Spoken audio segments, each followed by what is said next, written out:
Ok, bien. Se ve la pizarra, ¿verdad?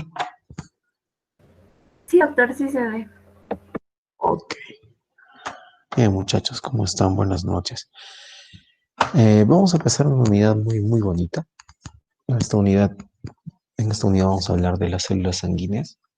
Es bonito, les va a gustar. Vamos a hablar un poco de los hematíes, los leucocitos, las plaquetas.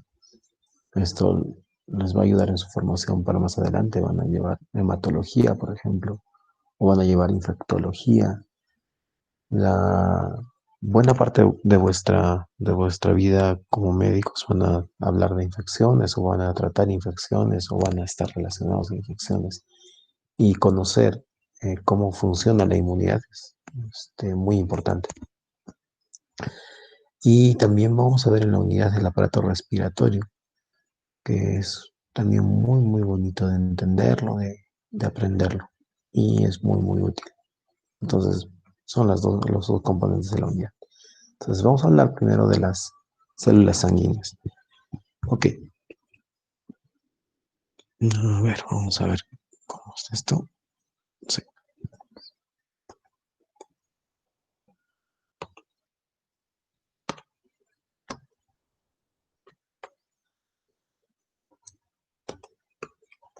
Entonces, células sanguíneas, ¿no?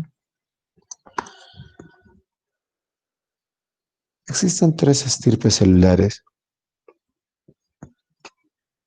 y estas tres estirpes celulares que están en la sangre tienen funciones específicas. ¿Cuáles son estas tres estirpes? Eritrocitos, leucocitos y Eritrocitos, los leucocitos y las plaquetas. Entonces, eritros, leucos leucos y trombos. y trombos o plaquetas.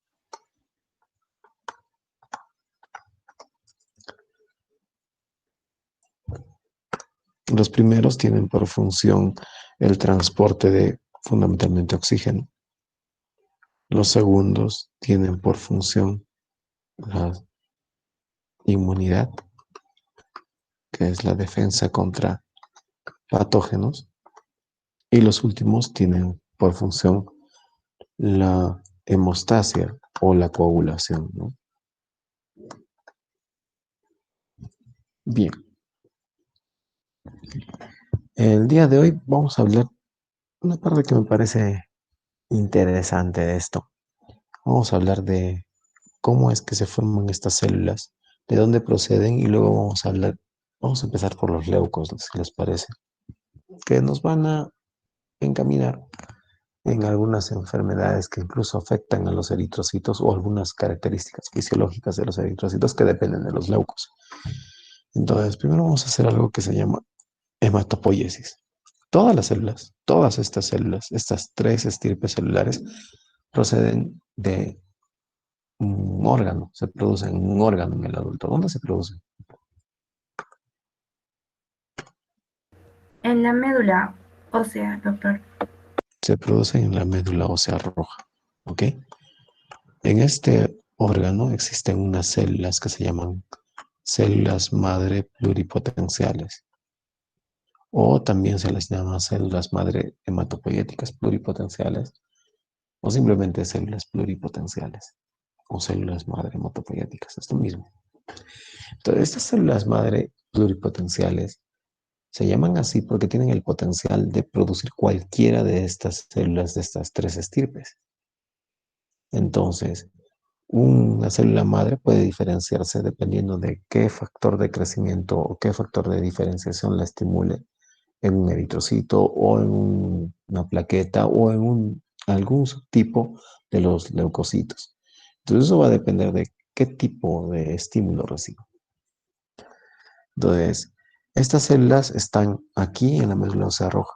No siempre estuvieron ahí, porque la hematopoiesis no siempre se llevó a cabo en la médula ósea roja. Cuando se produce la gestación,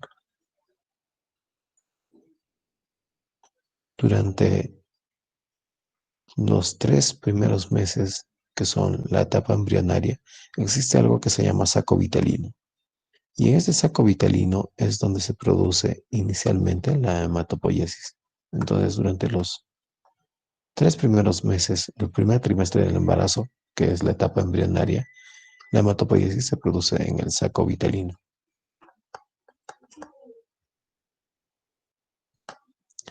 Más adelante, cuando el bebé ya es un feto, en el segundo trimestre, la hematopoiesis se produce sobre todo en el hígado, aunque también se puede producir en el vaso y en los ganglios linfáticos, pero sobre todo se produce en el hígado. Entonces, en el segundo trimestre se produce en el hígado.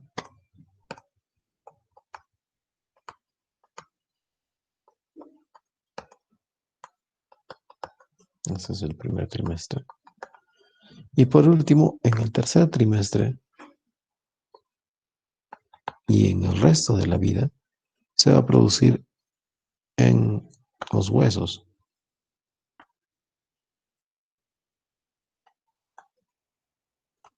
Se va a producir en la médula ósea.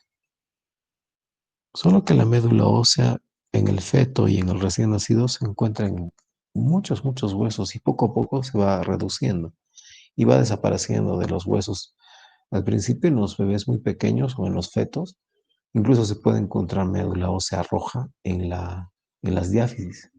Luego eso pasa solo a las epífisis y luego va desapareciendo de las epífisis de la mayoría de los huesos y solo se va a encontrar en los adultos, en los cuerpos vertebrales, en las costillas, en la porción esponjosa de las costillas, en el esternón, en el cuerpo del esternón y en las crestas ilíacas. Estos van a ser los últimos refugios donde se va a encontrar médula ósea en un adulto. Y es aquí donde en estos órganos se encuentran estas células, ¿no? Estas células madre hematopoieticas pluripotenciales. Entonces, estas células indiferenciadas que se encuentran en estos tejidos se caracterizan por tener núcleos grandes, ¿ya? Y estas pueden engendrar o pueden diferenciarse en las distintas líneas celulares dependiendo de a qué estímulos son sometidos. Entonces, vamos a tener distintos progenitores. Vamos a tener un progenitor así grande, que se llama progenitor de la serie linfoide.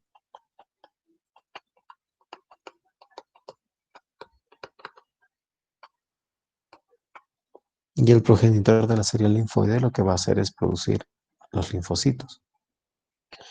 Y vamos a tener otro progenitor grande que va a ser el progenitor de la serie mieloide. Y estas son las dos grandes líneas celulares, linfoide y mieloide, que va a ser responsable de la producción del resto de las células. O sea, de este precursor mieloide van a venir las plaquetas, van a venir los leucocitos que no sean linfocitos y los eritrocitos. Mientras que del progenitor linfoide van a venir solo los linfocitos. Ahora, ¿qué es lo peculiar y lo distinto de los linfocitos? Que muchos linfocitos se producen en la médula ósea, pero otros tantos se producen por clonación en los órganos linfáticos. De ahí el nombre linfoide. En cambio, los mielocitos, que proceden de la serie mieloide, viene de mielos, que significa médula. Estos se producen exclusivamente en la médula, mientras que los linfocitos pueden producirse algunos en la médula, pero muchos van a madurar, clonarse y reproducirse en órganos que se llaman linfoides, como por ejemplo los ganglios linfáticos. ¿Ok? Pero su origen sí es medular. O sea, el origen de la fuente original de los primeros linfocitos es medular. Pero de ahí estos se pueden clonar en órganos linfoides, o sea, pueden originar otros linfocitos en los órganos linfoides. Mientras que los mielocitos, que son el resto de las células, y proceden de esta línea mieloide, se van a producir solo y exclusivamente en la médula y no van a órganos linfáticos a madurar o a reproducirse. Bien, entonces de la serie linfoide proceden todos los linfocitos y hay 3 tipos de linfocitos. ¿Cuáles son? Linfocito B, linfocito T y linfocito de NK. Muy bien. Entonces está el linfocito B, el linfocito T y el linfocito natural killer. El linfocito B, a su vez, cuando es sometido a un estímulo, puede madurar. De hecho, es una célula funcional ya como el linfocito B, pero su forma madura es mucho más funcional. Es una célula que es capaz de producir anticuerpos, ¿ya? Y esta célula va a producir anticuerpos, es una célula grande. ¿Cómo se llama esta célula grande que produce anticuerpos, que procede del linfocito B?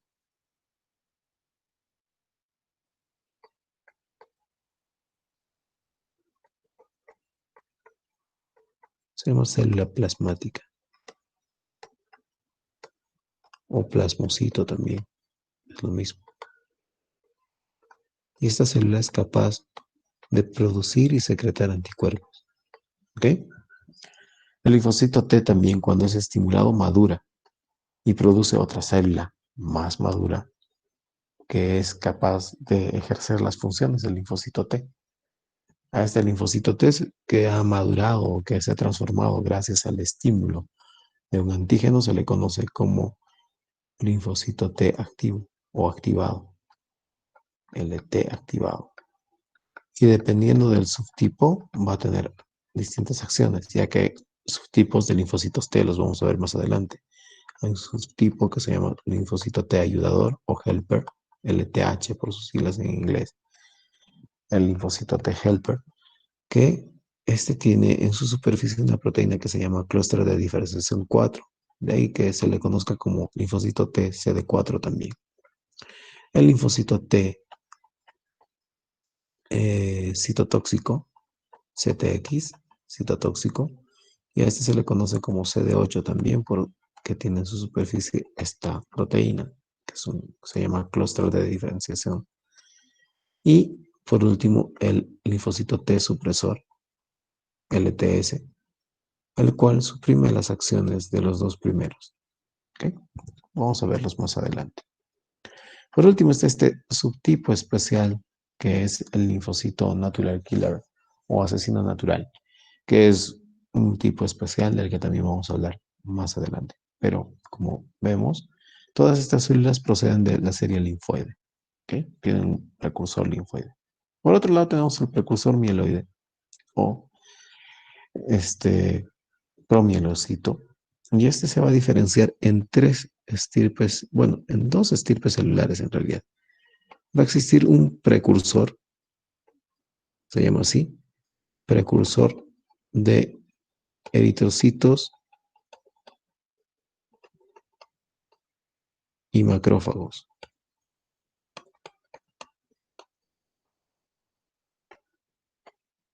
Este precursor se va a diferenciar en la unidad formadora de colonias de eritrocitos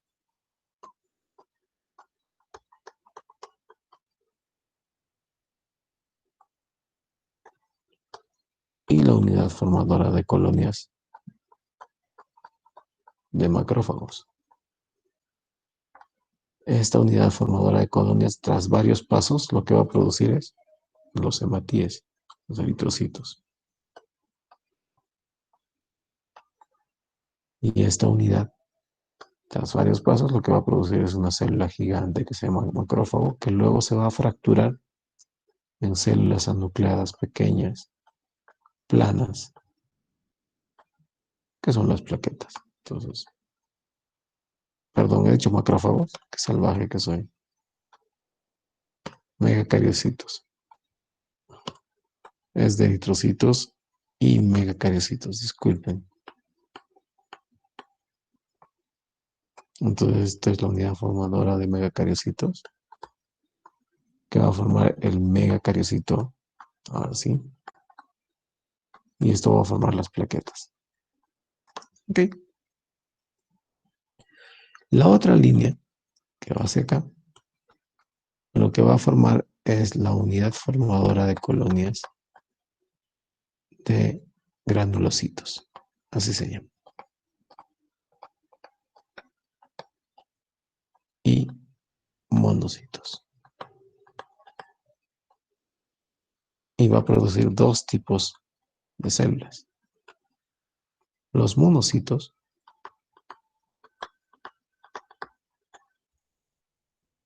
que son células con un solo núcleo. Y luego los granulocitos, que son células que tienen este tipo de núcleos polimorfonucleares.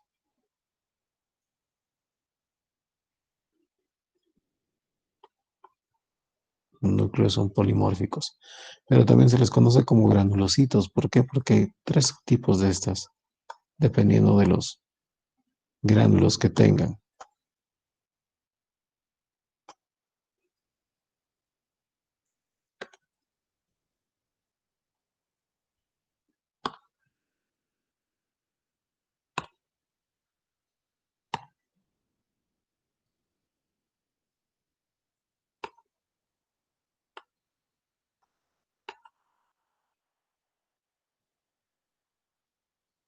Entonces vamos a tener tres tipos de estos, ¿no?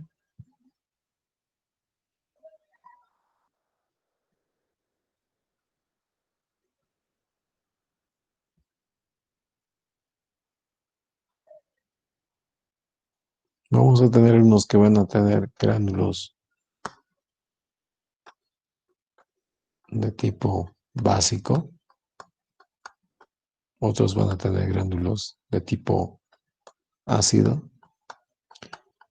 y otros van a tener gránulos que no tiñen bien ni con lo ácido ni con lo básico, sino que tiñen, no se pigmentan bien con unos ni con otros. ¿Cuáles son los que tiñen con colorante básico? Basófilo. Los basófilos. Basófilo. Basófilos, doctor. Ok. Los que tienen con ácido, Eosinófilos. Eosinófilos. eosinófilos, tiñen con eosina, que es un colorante ácido.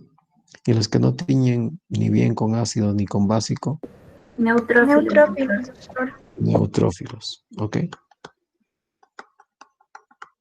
Todos estos son polimorfonucleares por el tipo de núcleo que tienen. ¿Ya? Sin embargo, el nombre de polimorfonucleares suele, por costumbre y por su uso extendido, asignarse a los neutrófilos. Así que cuando escuchen polimorfos nucleares sin apellido de polimorfo nuclear basófilo o polimorfo nuclear eosinófilo, asuman que se refiere a los neutrófilos. Ok, algunas de estas células sufren un proceso adicional de maduración. Los basófilos maduran y se transforman en unas células grandes.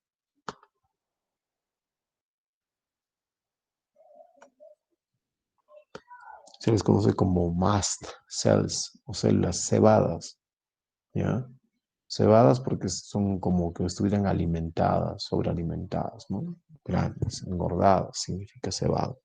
Entonces, estas mast cells o mastocitos son la fórmula o son la forma madura de los basófilos y tienen gran cantidad de estos gránulos de secreción, ¿ya?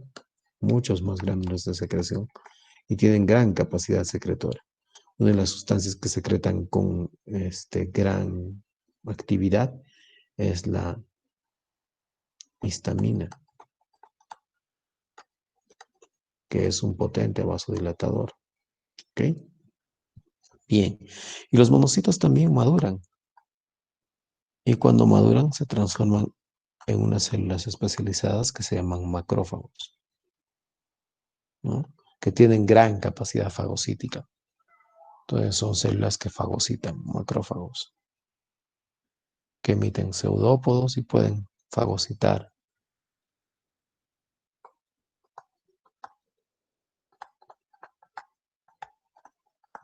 Y estas son todas las estirpes celulares y es como se produce. Como ven, tenemos los eritrocitos, las plaquetas y todos los tipos de, bueno, hasta aquí, en realidad, leucocitos, incluidos los linfoides, que son estos tres, y los granulocitos, ¿no? Entonces, tenemos estos tipos de células, ¿ok? Entonces, tenemos eritrocitos y plaquetas. Y luego tenemos los leucocitos. En sí, los leucocitos podemos diferenciarlos en dos tipos. Unos que se llaman monocitos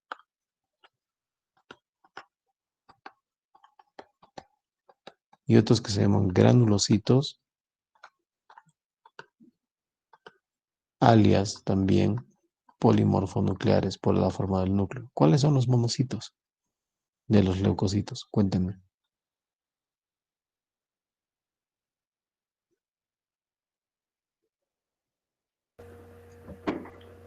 Los linfocitos, doctor. Los linfocitos y los monocitos propiamente dichos. Sí. Todos estos tienen células así, ¿ya? ¿Y cuáles son los granulocitos? Los Los eosinófilos. son los eosinófilos y los neutrófilos. Ok, y estos son granulocitos también. Les aplica el mismo nombre porque tienen gránulos. Entonces, estos son los dos grandes tipos de células por su forma, ¿ya? Por cómo se ven al microscopio. En el microscopio estas se van a ver como esto y estas se van a ver así. Sus núcleos van a ser así. Es como se van a ver, ¿ok? Entonces, solo por la forma. Ahora, independientemente de su forma, también podemos clasificarlos en leucocitos que proceden de la serie mieloide y leucocitos que proceden de la serie linfoide. De la serie linfoide proceden los linfocitos y de la serie mieloide todos los demás. O sea, un leucocito mieloide va a ser cualquier polímorfo nuclear y el monocito. ¿Ok? Bien. Y tenemos a las plaquetas que proceden de la serie mieloide. Ya, las plaquetas, en fin de cuentas, son mielocitos. Los eritrocitos también son mielocitos y proceden también de la serie mieloide, ¿no? Entonces aquí tenemos las dos grandes líneas celulares. Y esto también es importante en hematología. Cuando hablen de leucemias en hematología, van a ver que los dos grandes tipos de leucemias son leucemias linfoides que producen algún tipo anormal de todos estos linfocitos, ¿ya? Pueden producir un precursor completamente indiferenciado, que sea un linfocito que no parece ser B ni parece ser T, o formas un poquito más maduras, ¿no? El LBs o LTs o LNKs, ¿no? Entonces puede haber esto. Y van a tener leucemias de tipo mieloide que pueden producir células muy indiferenciadas, que luego no se sabe si es una plaqueta o un hematín, no se diferencian como ninguno de estos. O pueden producir precursores que sean para esta línea, ¿no? O pueden producir precursores de esta línea nada más y haya células que sean proeritroblásticas, ¿no?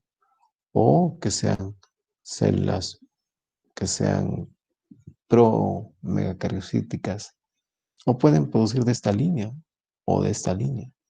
Pero todas las que proceden de esta línea, que es mieloide, van a ser leucemias mieloides. Y las que procedan de esta línea van a ser leucemias linfoides. Bien. Entonces, ¿se ha entendido cómo es la hematopoiesis? Sí, doctor, sí se entendió. Ok. Ya tenemos nuestras distintas líneas celulares y cómo es que se producen. Hemos entrado en detalles muy finos. Vamos a hablar de algunos detalles cuando hablemos de los tipos específicos de células. Por ejemplo, vamos a seguir cómo es que se producen los hematíes o cómo es que se producen las plaquetas a partir de los megacariocitos. Entonces podemos seguir este proceso evolutivo en detalle. Quizás no nos vamos a meter tanto con los leucos porque es un poquito más complejo. Entonces tendríamos que ver cómo se produce cada línea celular y son muchas líneas celulares y va a resultar muy confuso. En hematología lo van a aprender, probablemente les van a mostrar toda la hematopoiesis en más detalle, pero no quiero confundirlos tanto. Entonces vamos a avanzar un poco más. Bien, entonces tenemos todas estas líneas celulares. Ahora vamos a hablar de la serie de leucocitos. Vamos a empezar hablando de los leucocitos.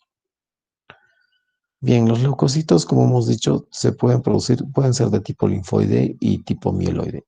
Hoy día vamos a hablar del primer tipo que hemos desarrollado, que son los leucocitos de la serie linfoide, los que están aquí, que son muy interesantes porque nos explican varios fenómenos de la inmunidad y también nos explican algunas cosas como las vacunas, los sueros, o cómo es que tras exponerte al coronavirus no te vuelves a infectar de coronavirus por lo menos por algún tiempo.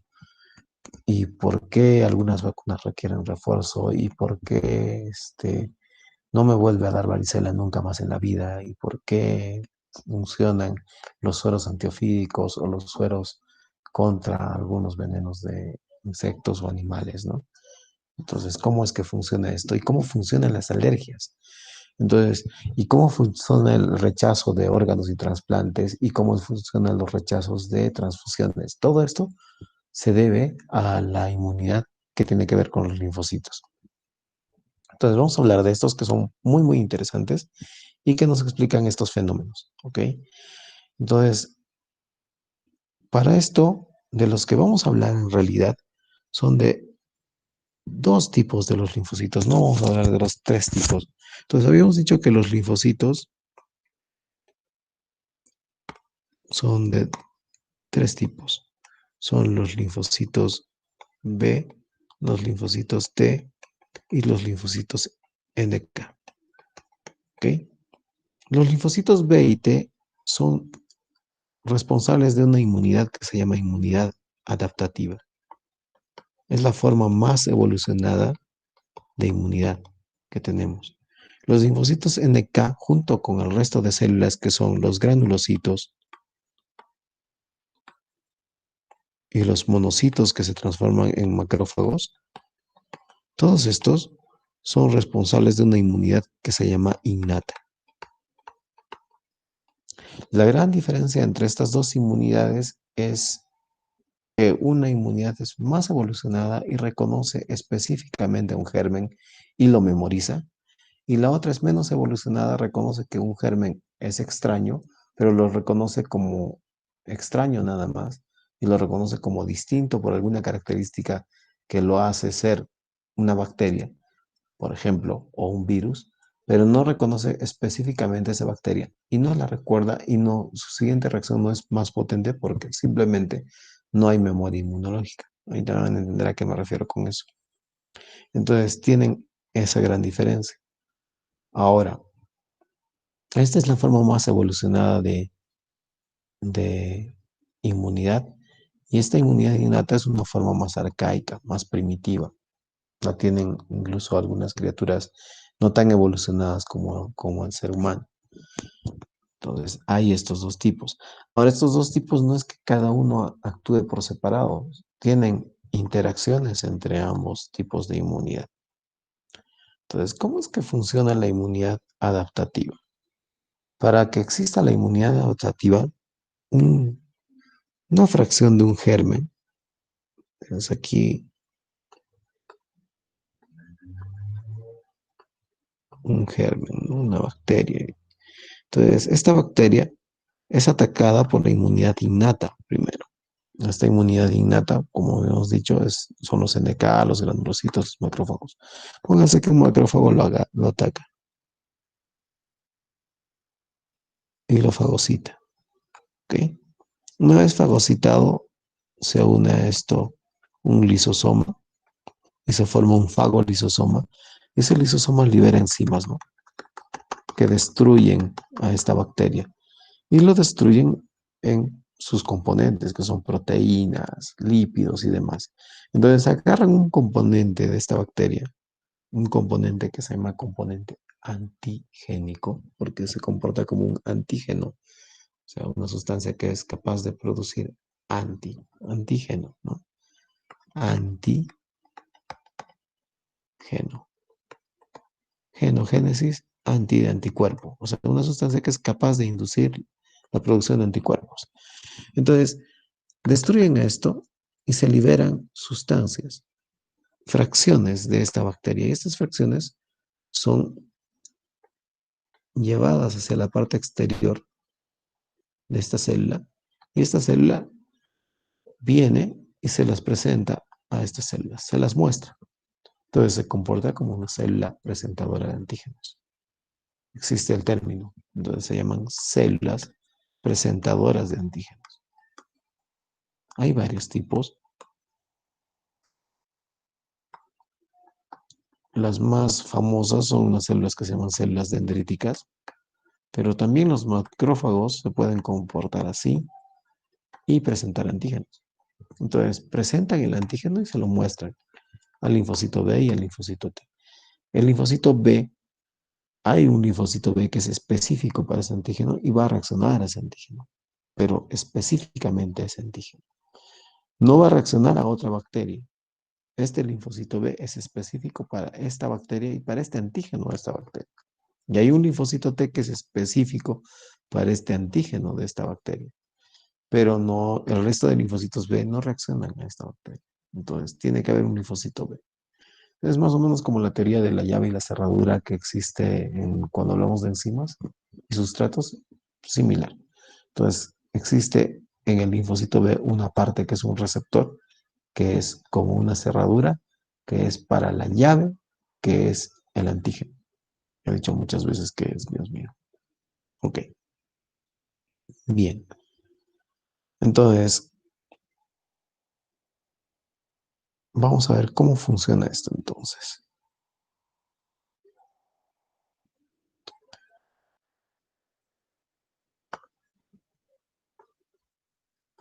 Tenemos aquí nuestro linfocito B. Los linfocitos B tienen receptores en su superficie y los receptores son un componente muy importante de los linfocitos B. ¿Cuál es el receptor de los linfocitos B? Si alguien se acuerda o lo ha leído por ahí o alguna vez lo ha visto.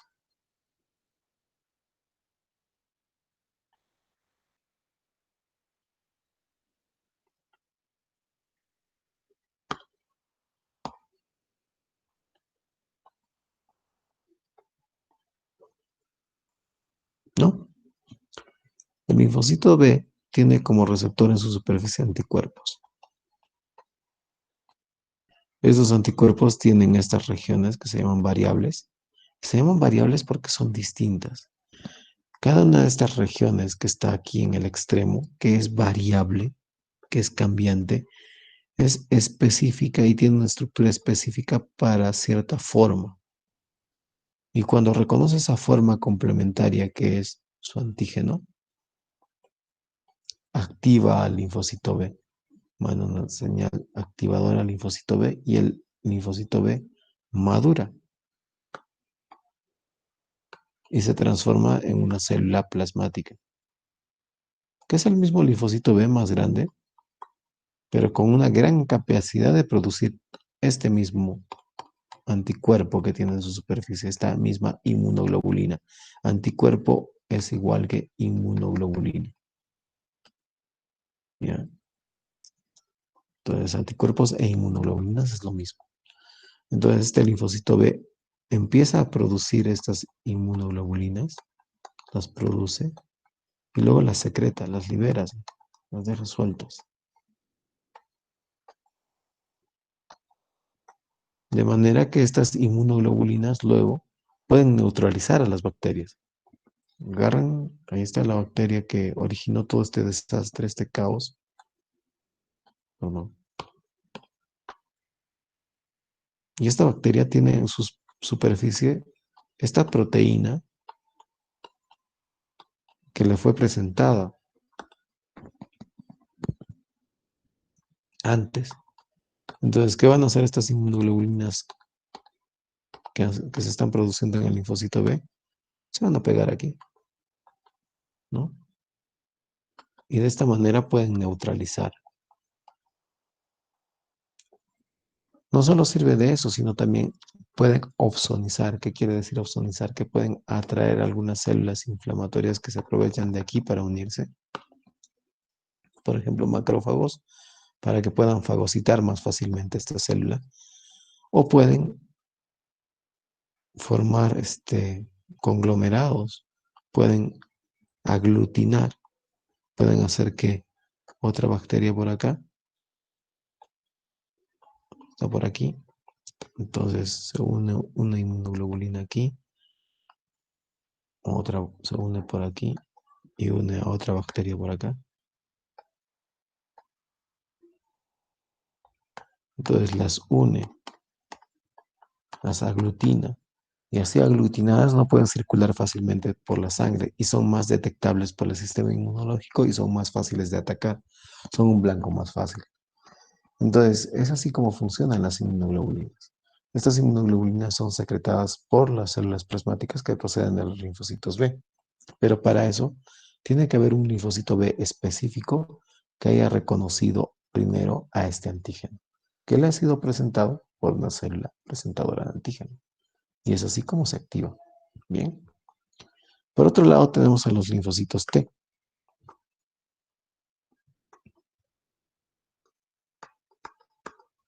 Los linfocitos T en su superficie no tienen inmunoglobulinas, ya que no son capaces de producirlas.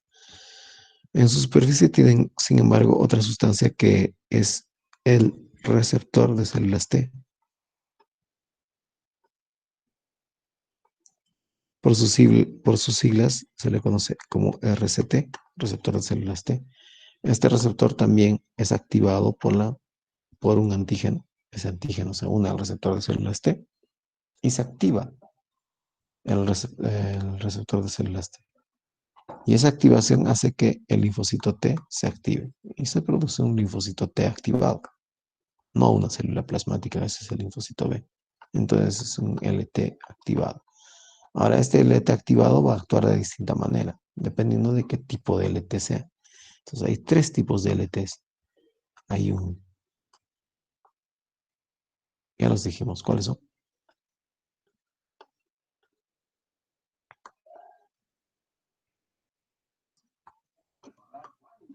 Los LTH, doctor, o CD4, los citotóxicos y los, Supresor L. Supresores. Ok, tenemos esos tres tipos. Ahora, el más importante de estos es el LTH, LT helper. ¿Por qué? Porque este LT helper o LT ayudador o CD4 se encarga de integrar muchas de las acciones, no solo del sistema de inmunidad innata, perdón, adaptativa, que es esta, sino también de la inmunidad innata. Entonces, y no solo de la inmunidad adaptativa mediada por linfocitos T, sino también activa a los linfocitos B.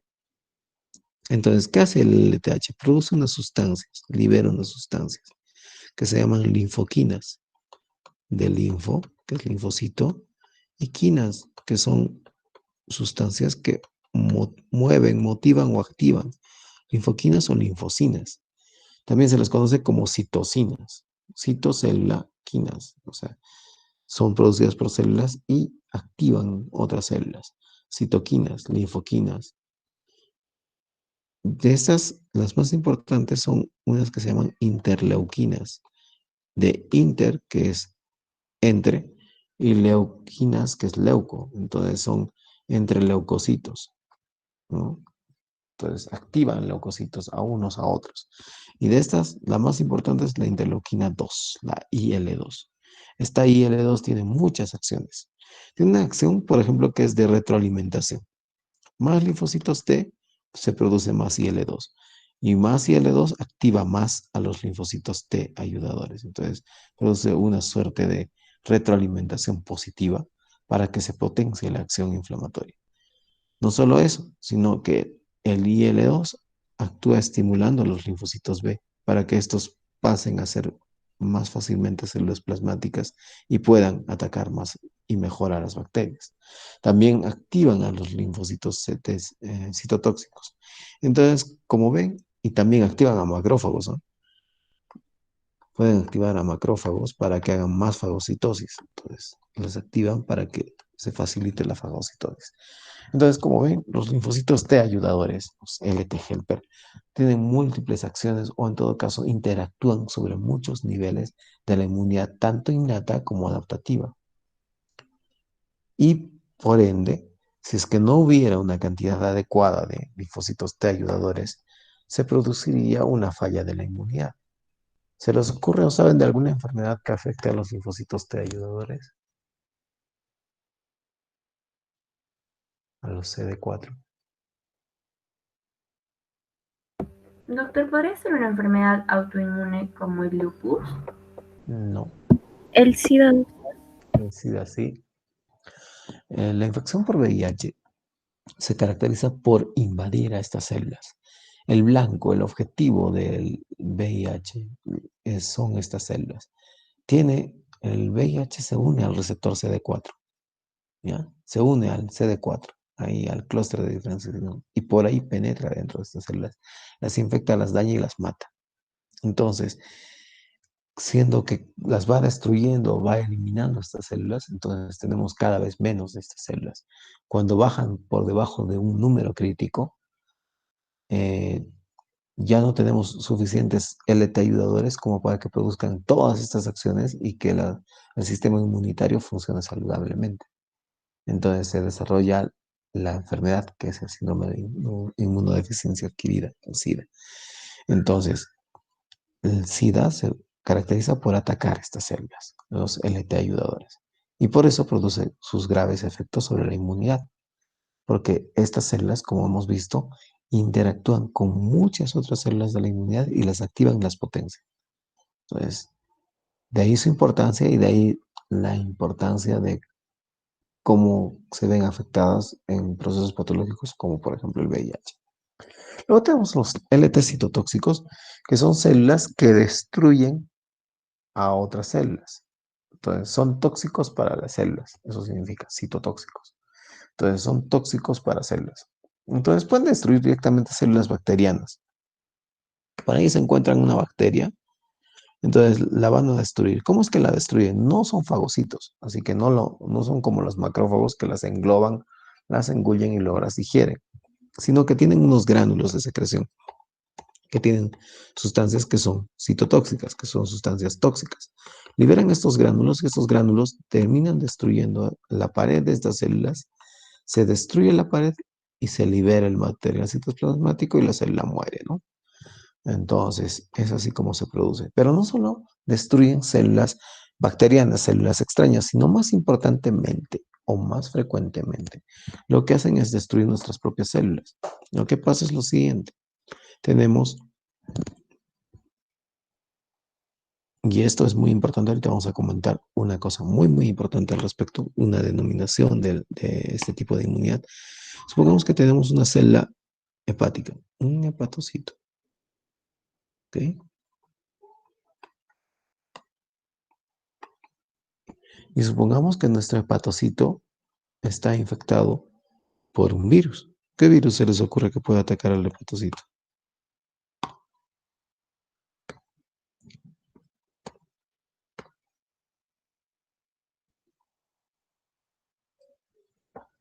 ¿Mm? De la hepatitis.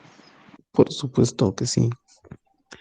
Entonces, hay virus que son hepatótrofos, ¿no? Que los virus cuando atacan una célula, ¿se acuerdan que hablamos del CD4? Los atacan por sus superficies. Cuando hay algo en la superficie que es complementario a la estructura del virus, el virus aprovecha eso para entrar dentro de la célula. Por ejemplo, el coronavirus se aprovecha de nuestros receptores para enzima de convertidora de la angiotensina. Entonces utilizan estos receptores para entrar dentro de la célula. El virus de la hepatitis aprovecha de algunas sustancias que hay en la superficie de los hepatocitos para entrar dentro de la célula. El virus del VIH se aprovecha del CD4, que es una proteína de los linfocitos T, CD4, y por ahí entra la célula. Entonces, cada virus ataca a las células en las que encuentra en su superficie algo que le permite la entrada. Entonces, en el caso de los virus hepatotrofos, eh, tienen trofismo por las células hepáticas. ¿Por qué? Porque reconocen en las superficies de las células hepáticas algo que les permite entrar. Entonces, el virus de la hepatitis, supongamos hepatitis B en este caso, entonces se aprovecha de esto y entra, ¿no? Entonces, este virus entra, empieza a producir su ADN, su ARN, y este ARN hace que se produzcan proteínas, y estas proteínas luego son expresadas en la superficie del hepatocito. Entonces, estas proteínas no son normales, porque un hepatocito sano no produce estas proteínas, no tiene estas proteínas en la superficie. Estas proteínas anormales son reconocidas por la inmunidad. Entonces, tienes a este linfocito T que va a reconocer a esta proteína como anormal. Entonces se va a activar y se va a activar un ayudador que va a hacer todas las cosas que ya dijimos, pero también se va a activar un citotóxico. Y este citotóxico lo que va a hacer se va a degranular.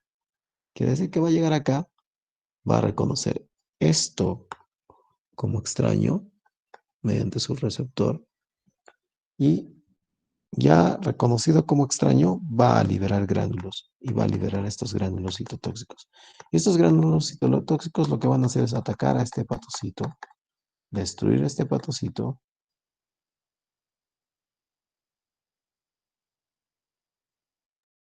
inmunitaria nos termina destruyendo los hepatocitos. Y al final no es el virus de la hepatitis el que termina matando a tu hígado, sino es tu propia inmunidad que está destruyendo a tu hígado, que está colonizado o está infectado por el virus de la hepatitis. Y en este punto es donde actúa este último amigo, que es el LT supresor. El LT supresor secreta sustancias que inhiben la acción de los citotóxicos e inhiben la acción de los ayudadores. Entonces trata de controlar estas acciones para que estas acciones no se extiendan a otros hepatocitos que pueden estar sanos y que de ser destruidos vamos a quedarnos sin hígado, por ejemplo. Entonces para eso sirve este último elemento de esta estirpe, que es el LT supresor. ¿Qué hace? Que inhibe las acciones de los T ayudadores y de los T citotóxicos y así hace que estas acciones no se descontrolen y no terminen destruyendo tejidos sanos. Ahora, les dije que les iba a comentar algo que era muy importante de distinguir entre estos y estos de acá. ¿Ok? Esta forma de inmunidad, que es la inmunidad adaptativa, se puede subdividir en dos tipos de inmunidad o en dos subtipos de inmunidad. Entonces, habíamos dicho que la inmunidad puede ser innata o adaptativa. Y la adaptativa era esta, ¿no? Que era la de los linfocitos T y los linfocitos B. Y esta adaptativa se puede subdividir en dos subtipos. Una que se llama humoral y la otra que se llama celular. Humoral viene de humor y humor es algo que es una secreción, ¿ya? Entonces, son cosas que se secretan, que se producen, ¿ok? Entonces, y celular viene de células, ¿ok? ¿En cuál parte de la inmunidad adaptativa es algo que se secreta? ¿Qué se secreta en la inmunidad adaptativa? Los anticuerpos, las Los inmunoglobulinas. anticuerpos, las inmunoglobulinas, exacto. Entonces, la inmunidad humoral, cuando nos referimos a humoral, en la inmunidad adaptativa estamos hablando básicamente de inmunoglobulinas, alias anticuerpos, ¿sí? Estamos hablando de esto.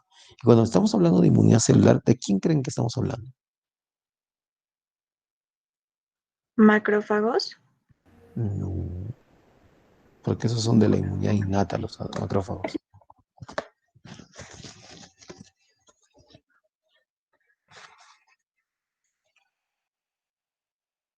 De los gránulos citotóxicos que se liberan. Sí, más o menos. En realidad, sí, sí. En realidad estamos hablando del LT citotóxico, ¿ya? Y esto es muy, muy importante. Entonces, hay estos dos tipos, inmunidad humoral y inmunidad celular.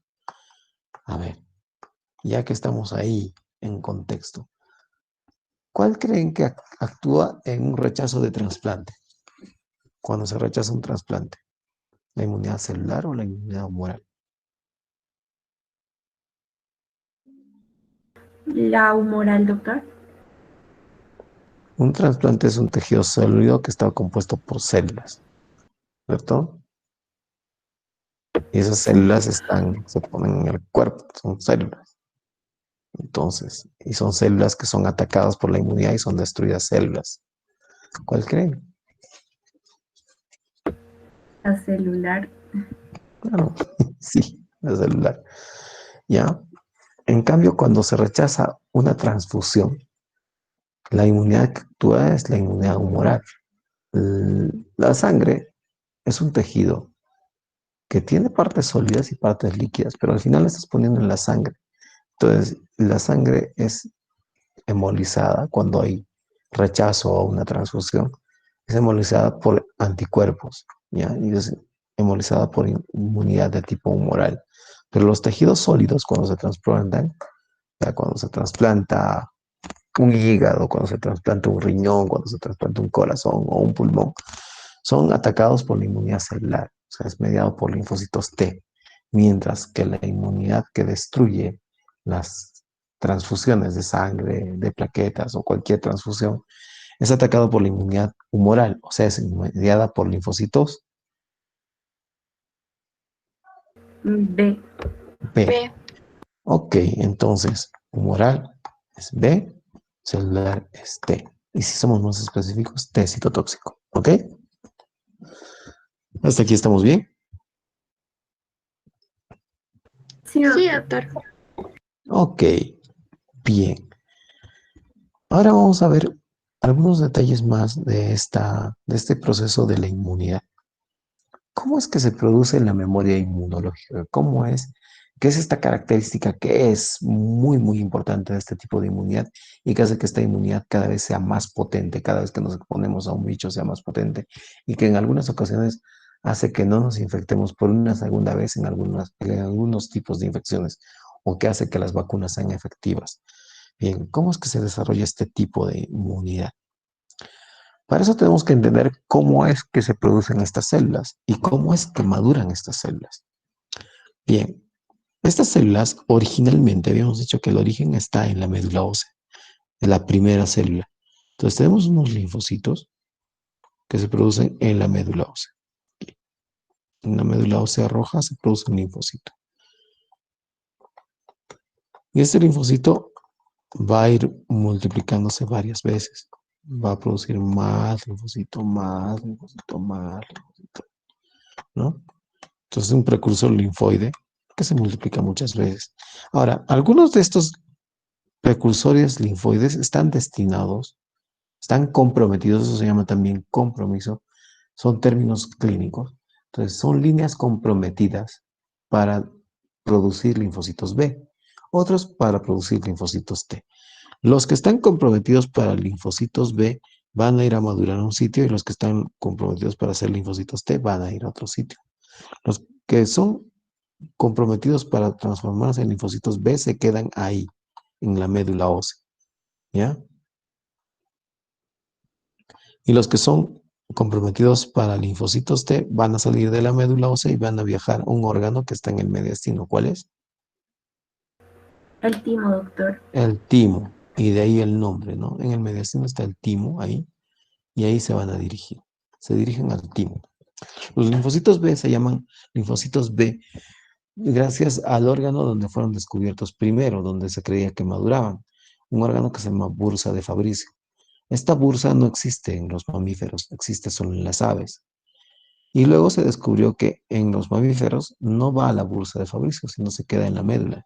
En inglés tiene la ventaja que médula ósea es bone marrow y bone se escribe con B labial, así que se aplica la mnemotecnia, pero en español médula ósea es médula ósea y no tiene ninguna B labial.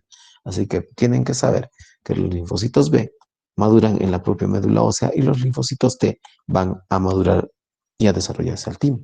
¿Ok? Entonces las células que están comprometidas para ser linfocitos B se quedan en la médula ósea y maduran como linfocitos B. Y las células que están comprometidas para ser linfocitos T van al timo y ahí maduran.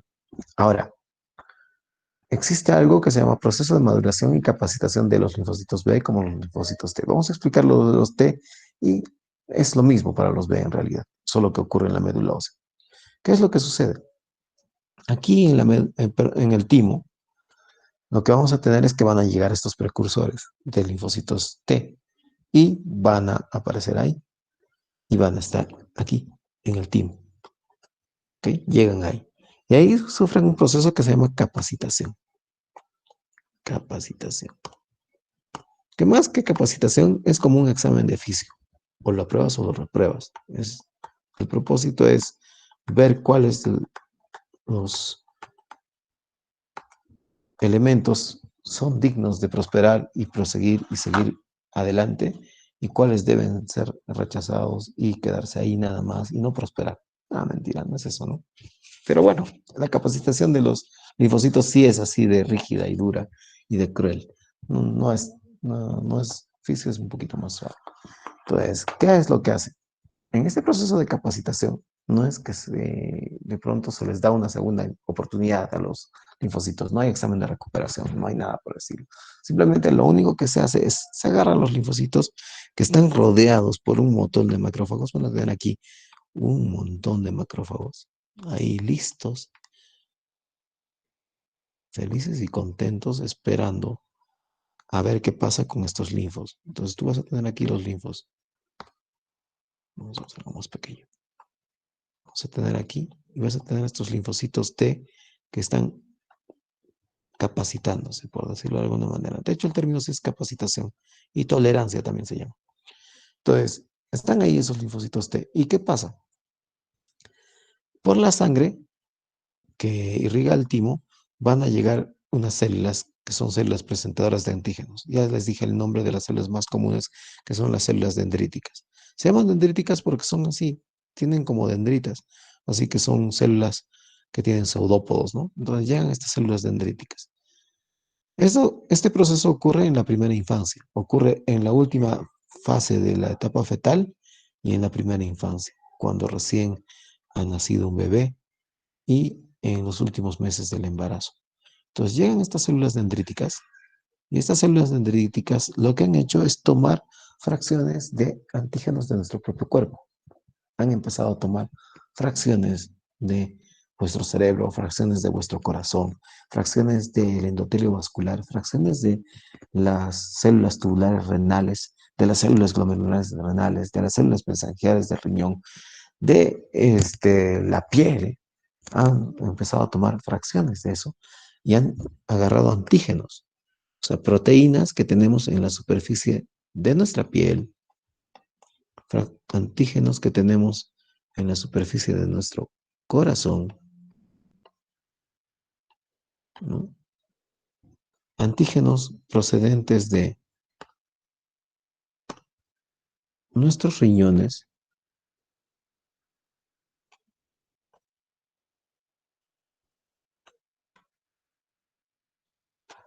y se los van presentando a estas células. ¿Y qué tienen que hacer estas células? Deben reaccionar contra estos antígenos que son propios. No, doctor, deben No, reconocerlas como propias. deben reconocerlas como propias e ignorarlas por completo. Eso es lo que pasa. Pero de vez en cuando, uno de estos muchachos, porque tiene un receptor anómalo, entonces tiene un receptor para corazón, entonces reacciona y ataca a este antígeno, lo reconoce y se activa. Entonces, debe sobrevivir este individuo. Este individuo debe prosperar, debe llegar a la vida adulta. No, doctor. No. Entonces, cuando eso ocurre en el timo, o si son los linfocitos B, cuando eso ocurre en la médula ósea, lo que pasa con estos macrófagos es que detectan que este es activado y este no sirve. Así que este tiene que desaparecer, debe morir. Y lo fagocitan y lo eliminan. Eso es lo normal. Este proceso de capacitación, como les digo, se produce en la primera infancia. En la primera infancia, todos nuestros linfocitos, todas nuestras células de linfos son capacitadas. Deben desarrollar algo que se llama tolerancia inmunológica. Deben ser tolerantes a todo lo que tengamos dentro de nuestro cuerpo. Si algo está dentro de nuestro cuerpo y tiene una proteína dentro de nuestro cuerpo, debe ser reconocida como propia y no como extraña. Entonces se desarrolla este fenómeno de tolerancia inmunológica. Y si alguna de estas células reacciona, debe ser eliminada. Ese es el proceso normal. ¿Ok? Entonces, luego vamos a tener que cada uno de estos linfocitos que luego prospera, que sobrevive, en su superficie tiene un receptor que ya no reacciona a lo propio, pero que puede reaccionar a lo extraño. Entonces tiene un receptor que tiene una forma. Cada uno tiene una forma distinta. Este tiene esta forma. Este otro puede tener esta forma. Está muy grande, no se distingue. Ok. Este otro podría tener esta forma. Este otro puede tener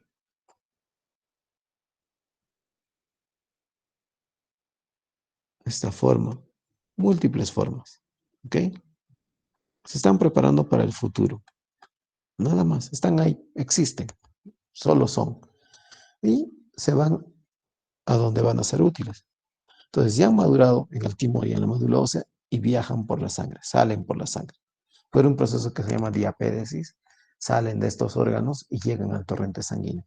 Y empiezan a circular en la sangre hasta que llegan a un órgano en el que van a residir por mucho tiempo. Entonces llegan a los órganos linfáticos.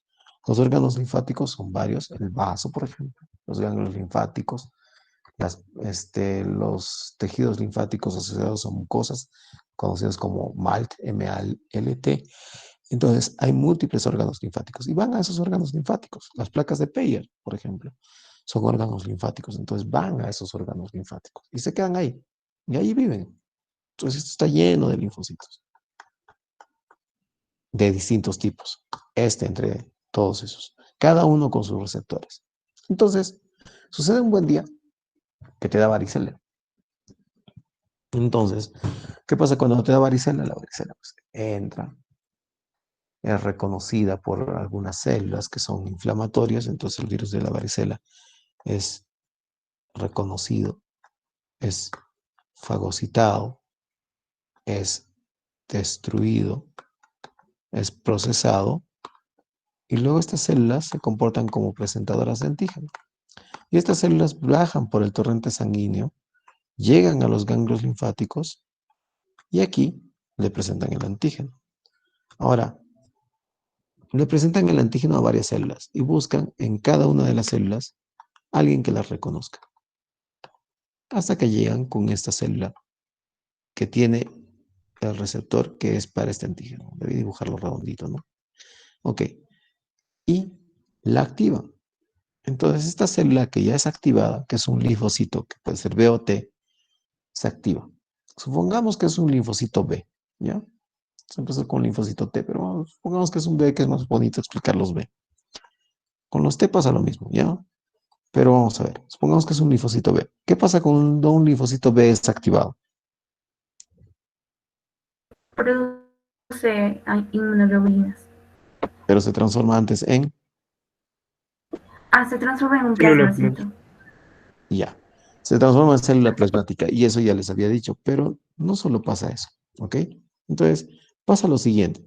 ¿Se imaginan que un solo linfocito B se transforma en célula plasmática? ¿Cuántas células tendríamos atacando la infección?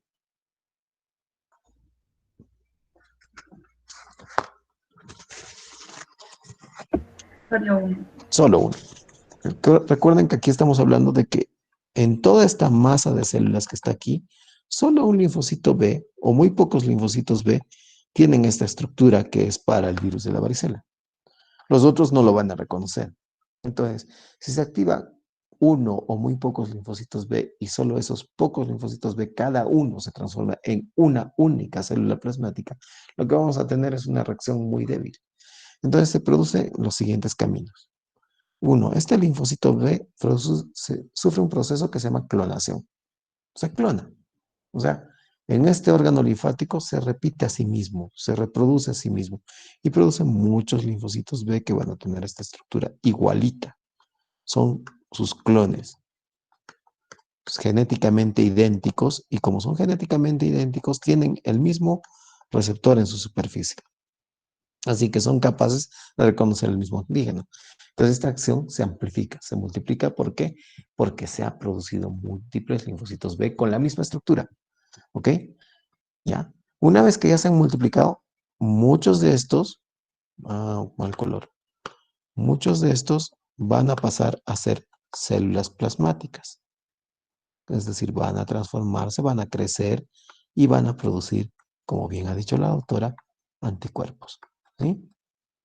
Por cierto, este receptor del que estamos hablando acá es un anticuerpo, ¿no? Porque hemos dicho que el receptor de los linfocitos B es anticuerpo. Entonces van a producir anticuerpos y los van a secretar y los van a liberar y van a producir inmunidad humoral, ¿no es cierto?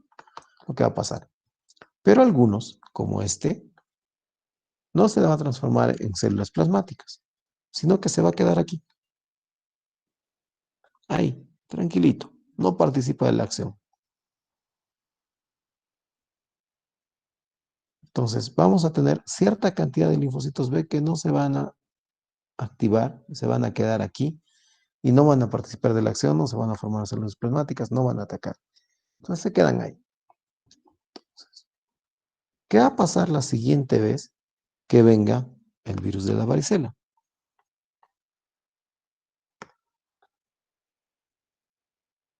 Va a entrar, va a suceder lo mismo que un macrófago lo va a presentar, pero ya no va a haber un único linfocito B en los órganos linfáticos. De hecho, va a haber múltiples linfocitos B en múltiples órganos linfáticos a los cuales van a ser capaces de reconocer al virus de la varicela y lo van a atacar mucho más rápidamente, mucho más potentemente y lo van a eliminar mejor. Es así como se produce este fenómeno que se llama memoria inmunológica. Cuando hay una primera infección por un germen, la inmunidad lo ataca, es cierto, pero algunos linfocitos, tanto B como T, se reservan en los órganos linfáticos. Proceden de esta clonación, o sea, proceden de la clona original, así que son capaces de reconocer el antígeno por los anticuerpos que tienen en la superficie, en el caso de los linfocitos B, o los receptores que tienen en su superficie, en el caso de los linfocitos T, que son para ese antígeno, o sea, son capaces de reconocer el antígeno, se multiplican y están ahí, esperando. Y entonces esperan una segunda oportunidad y en esta segunda oportunidad sirven como memoria inmunológica. Entonces así se desarrolla esto que se llama memoria inmunológica. Es así también como funcionan las vacunas. Cuando te vacunan, te ponen una bacteria muerta, o sea que no es capaz de infectarte, pero tiene todas estas sustancias en la superficie que son capaces de producir inmunidad, o sea, tiene antígenos, o te ponen directamente los antígenos, ¿no? O más modernamente te ponen como la vacuna de Moderna, sí sabes, ¿no? La vacuna que está desarrollando Moderna para el coronavirus. ¿Saben por qué se llama Moderna?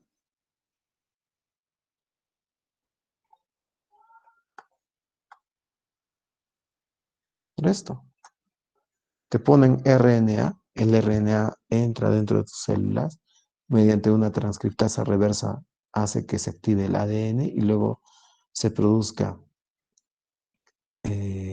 nuevamente ARN mensajero y todo lo demás, y se produzcan proteínas. ¿Y qué proteínas creen que van a producir tus células? Anticuerpos. Antígenos. Van a producir a los antígenos del virus, pero solo los antígenos, ya no producen el virus, solo los antígenos. Y esos antígenos van a ser reconocidos por los anticuerpos. Entonces, así funcionan las vacunas. Por ejemplo, la Moderna es por ARN, que es una tecnología moderna, ya más nueva. Pero hay otras, ¿no? Hay las más antiguas de las vacunas, ¿no? La primera vacuna, ¿quién la hizo? Luis Pasteur. Louis Pasteur, ¿ya? Y era la vacuna contra la rabia. Y era el virus inactivado de la rabia. Y la inactivó por el procedimiento de pasteurización. O sea, simplemente sometió al virus de la rabia a altas temperaturas. Entonces, a altas temperaturas se desnaturalizan las proteínas del virus, pero conservan sus propiedades de forma, ¿no? Sus propiedades estereoisoméricas. Entonces, puede ser reconocido como antígeno. Y se las inyectó a un paciente. Y así desarrolló la vacuna. Entonces tenemos este tipo de vacunas que son bacterias muertas o inactivadas o inutilizadas. Tenemos vacunas recombinantes también. ¿Saben qué es la tecnología recombinante?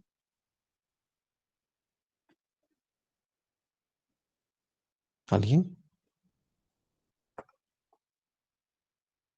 Agarras una masa de bacterias y las pones a trabajar para ti. A esta bacteria que tiene un ADN bastante simple, usualmente circular, le pones el ADN de un virus para el cual quieres desarrollar la vacuna. Le pones un segmento de ARN, eso es recombinación, y haces que esta bacteria trabaje para ti. Como tiene esta secuencia genética que le has injertado, lo que va a producir es la proteína que codifica esta secuencia genética, que es el anticuerpo que tú quieres. Entonces se va a producir, pero el antígeno que tú quieres, sorry, el antígeno. Entonces, se produce este antígeno, ya tienes un montón de antígenos. Como las bacterias trabajan gratis, entonces te producen un montón de este antígeno, luego envasas este antígeno y ya tienes una vacuna. También se puede hacer por tecnología recombinante de sustancias que usamos en medicina. Por ejemplo, puedes agarrar esta bacteria, injertarle aquí el ADN codificador de la insulina. Entonces, ¿qué va a hacer tu bacteria? Va a producir insulina. Luego agarras la insulina, la envasas y la vendes caro en un frasco, ¿no? Eso es tecnología recombinante. Entonces, bueno, pero volviendo a lo nuestro, se pueden desarrollar vacunas por tecnología recombinante, se pueden desarrollar vacunas destruyendo a la bacteria, pero preservando algunas sustancias que sean antigénicas, o sea, que pueden producir antígenos y estas a su vez anticuerpos, hagan que produzcamos anticuerpos. Está más interesante la de Moderna, que es inyectarte ARN para que luego tú produzcas los propios antígenos. Parece que esta va a ser una buena respuesta para el virus, ojalá. Y tenemos todas estas, ¿no? Pero en fin de cuentas, en una vacuna, ¿qué se produce o qué te ponen? ¿Qué te estoy poniendo con esto? ¿Qué está produciendo, qué está haciendo tu cuerpo o qué está produciendo tu cuerpo gracias a ese RNA? ¿Qué son estos? ¿O qué te pongo cuando inactivo a la bacteria, la destruyo y solo te pongo esto? ¿Qué te estoy poniendo cuando te pongo una vacuna?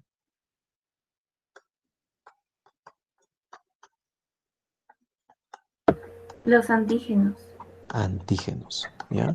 Entonces, cuando hay vacunas, yo te pongo antígenos. ¿Para qué? Para que esos antígenos sean reconocidos por los anticuerpos y por tus linfocitos. Y tus linfocitos se multipliquen y guarden algunos aquí, ¿ya?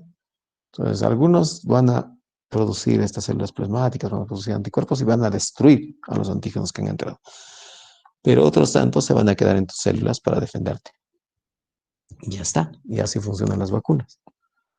Entonces, esta es una forma de inmunidad y se produce así. Esto es la memoria inmunológica y como han visto sustenta cómo no nos volvemos a infectar de varicela y también sustenta cómo es que se producen las vacunas. Existen otras sustancias que se llaman sueros, ¿ya? Existen estas que se llaman vacunas, que son antígenos, pero también yo te puedo poner anticuerpos de frente. Podemos sacar los anticuerpos de otra criatura que los haya producido. Por ejemplo, en estas infecciones de coronavirus, no sé si han leído o han escuchado por ahí que se buscan donantes de plasma, donantes de suero para que hayan sobrevivido a la infección por el coronavirus y que puedan donar su plasma.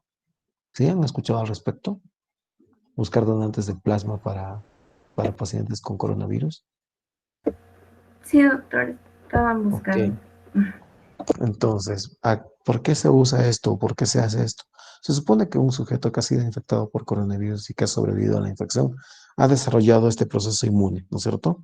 Y quiere decir que sus linfocitos B han producido y producen anticuerpos. De hecho, una de las técnicas de detección de que has tenido una infección es la llamada prueba rápida. ¿Algunos de ustedes han hecho prueba rápida? ¿Alguien la han hecho? ¿Quiere compartir su experiencia alguno de ustedes con nosotros? A mí me hicieron una prueba rápida, doctor, pero Ok. bueno, salió negativo. Mm, ya, entonces, ¿qué te hicieron? Te sacaron sangre del dedo, ¿no es cierto? Y lo No, ponen no, en no, un kit reactivo, ¿no es cierto? Y sí, si doctor. lees y si has sido curiosa, el kit reactivo tiene dos siglas que aparecen ahí escritas, que dicen IgG e IgM. que son anticuerpos, inmunoglobulina G e inmunoglobulina M. Ujú. Entonces, ese kit lo que trata de detectar es que si tú has producido o estás produciendo anticuerpos tipo IgG e IgM, se supone que si estás produciendo anticuerpos, tu prueba es reactiva, o sea, va a detectar que tú estás produciendo estos anticuerpos. ¿Y por qué producirías anticuerpos? Porque has sido expuesta al virus y tu inmunidad ha reaccionado al virus. Entonces, los sujetos positivos tienen anticuerpos contra IgG e IgM contra el coronavirus. Ahora, estos anticuerpos están circulando en el plasma. Entonces, yo puedo agarrar a un sujeto que ha enfermado por coronavirus o ha tenido la infección por coronavirus y que tiene estos anticuerpos en el plasma. Retirarle su plasma, que está rico en anticuerpos, y entonces yo tengo un plasma que tiene anticuerpos de tipo IgG e IgM que pueden destruir al coronavirus. ¿Ok? En el caso de una vacuna, recuerden que nosotros ponemos antígenos. Los antígenos hacen que se desarrolle todo este proceso y que el sujeto al final tenga células linfocitos B que sean capaces de producir sus propios anticuerpos. Pero en el caso de ponerle anticuerpos, no estoy haciendo que el sujeto desarrolle inmunidad. Simplemente le estoy poniendo los anticuerpos que alguien más ya trabajó y produjo. ¿Ok? De ahí que a la inmunización por vacunas se le llama inmunización activa. ¿Por qué? Porque el trabajo lo hace uno. A ti te ponen antígenos, pero la inmunidad la desarrollas tú. En cambio, la inmunidad por sueros, que es cuando, estos son sueros, cuando te ponen anticuerpos, ¿ya? Los otros son antígenos, son activos y son vacunas. Aquí estamos hablando de sueros. Te ponen anticuerpos y esta es pasiva. ¿Por qué? Porque tú no haces ningún trabajo. Tu cuerpo no desarrolla estos anticuerpos. No los estás produciendo tú. Te los están dando de otro sujeto que los ha producido. Entonces, cuando buscaban estos sueros de pacientes, era por esto. Porque lo que buscaban en estos sueros era estos anticuerpos para ponérselos a los pacientes que tuvieran infecciones por coronavirus. Todavía está en discusión si sirve o no. Parece que su utilidad es cuando se pone en etapas muy precoces. Lo malo es que en etapas muy precoces no sabemos quiénes van a ir mal y quiénes van a ir bien.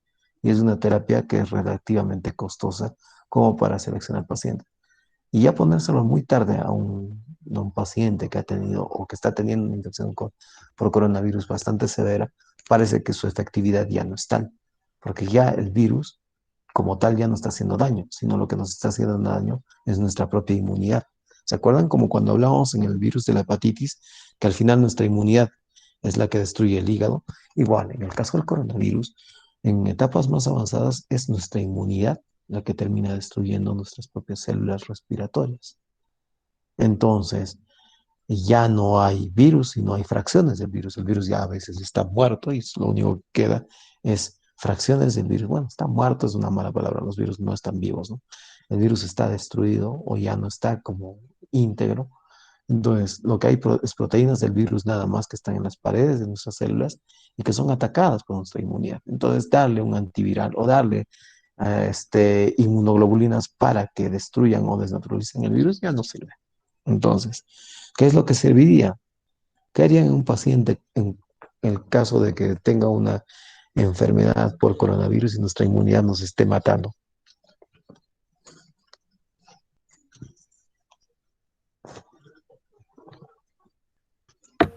Le daría, bueno, trataría de que la respuesta inmunológica fuera menos potente.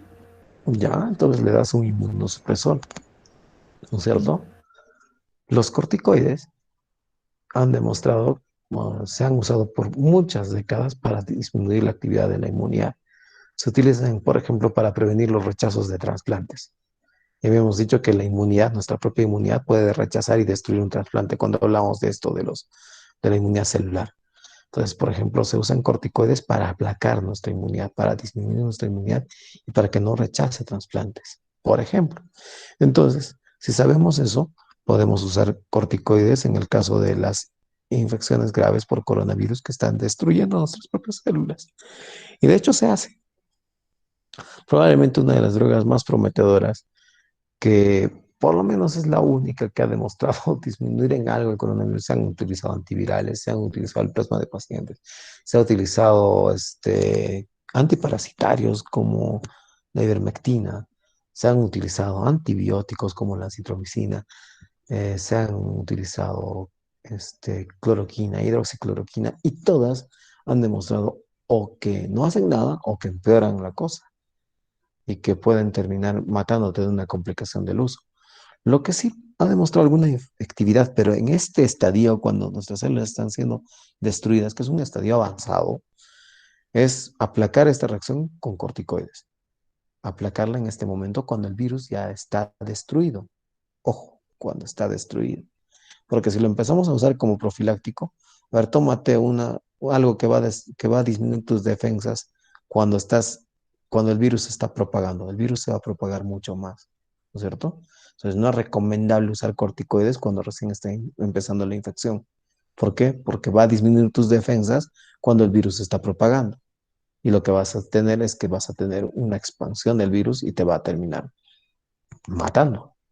Entonces no se recomienda usar dexametasona, que es un corticoide en las primeras etapas de la viremia, sino cuando ya el virus no se está propagando y lo que estamos teniendo es que nuestro sistema inmune nos está destruyendo por dentro.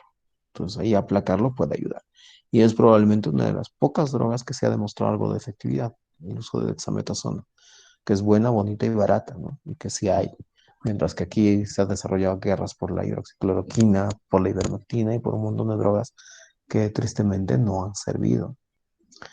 Como ven, toda esta parte es muy, muy bonita porque les ayuda en el contexto del coronavirus o en el contexto de pensar en una vacuna o en cualquier infección, pasando por la varicela o por la hepatitis o cualquier infección que quieran discutir, a pensar en cómo es que funciona nuestro sistema inmune, cómo es que funcionan las infecciones, cómo es que se producen las infecciones y cómo algunas infecciones pueden aprovecharse de nuestro propio sistema inmune para hacernos daño, como en el caso del VIH, ¿no? Que infecta nuestro sistema inmune. Entonces es muy interesante, es muy bonito y es muy largo. Así que esta sesión, salvo que tengan preguntas, se va a acabar aquí porque estoy cansado, me duele el cuello. ¿Y tienen preguntas? ¿Están ahí? Sí, doctor, pero creo que no hay preguntas. Sí. Usted es la delegada, habla por todo el grupo. No hay preguntas, nadie más, los ha silenciado a Nadie todos, dice nada, pues, los ha doctor. censurado a todos y ya. Doctor, está claro, Creo no hay que no hay preguntas. preguntas, doctor. Está No hay claro. preguntas, ya. Espero que los apasione tanto como a mí me parece en realidad una de las cosas más bonitas que uno puede aprender en fisio. Entonces, no creo que haya quedado todo claro porque no hemos tocado todo. Hemos empezado a tocar pinceladas de la inmunidad innata. Vamos a seguir con inmunidad innata todavía en la siguiente sesión. Y luego vamos a hacer inmunidad adaptativa que estoy hablando, con inmunidad adaptativa en la siguiente sesión. Y luego vamos a hacer la innata. Y después vamos a hablar del rechazo de trasplantes y el rechazo de transfusiones. Y luego vamos a hablar de los hematíes y las plaquetas, que también es bonito, es muy, muy bonito. Entonces, si no hay preguntas, quiero ver mi rol, porque quiero que estemos, eh, que coincidamos y si no veamos qué día recuperamos, cómo podemos hacer para nuestras recuperaciones, que tengo que recuperar algo de terreno. Ya les debo desde ya una sesión en este mes y quiero ver, a ver, de noviembre, no de diciembre, quiero mi rol de diciembre. De diciembre.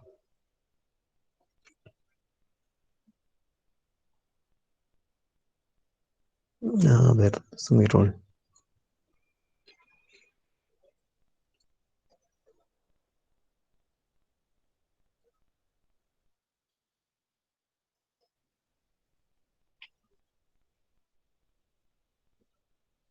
Mm, mm, mm, mm, mm, mm, mm. Aquí está.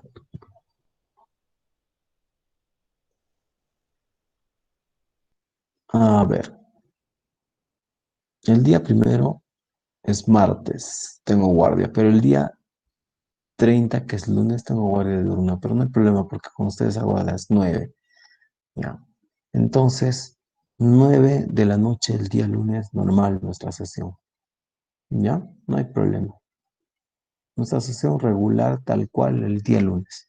Entonces, nos vemos este lunes, muchachos. ¿Está bien? Está bien, doctor, hasta el Está lunes. bien, doctor. Sí, por Sí, bueno. favor, doctora Natalie, si fuera tan amable, antes de que sus compañeros se desconecten, por favor, llámeles lista. Sí, doctor, está bien. Gracias, se lo voy a agradecer. Muy gentil. Entonces, muchachos, hasta el día lunes. Nos vemos el lunes. Estoy teniendo algunos problemas con la laptop. Y salgan de la sesión para que se quede grabada la sesión, porque no voy a poder cerrar yo la sesión. Está bien, doctor. Cuídese hasta el lunes. Hasta el lunes, Hasta el doctor. lunes, doctor. Hasta el lunes, doctor. Hasta el lunes, hasta Hasta el el lunes. lunes, doctor. Cuídese. Que les vaya bien. Gracias. Ustedes también. Aquí está. Ahora sí, sí puedo cerrar.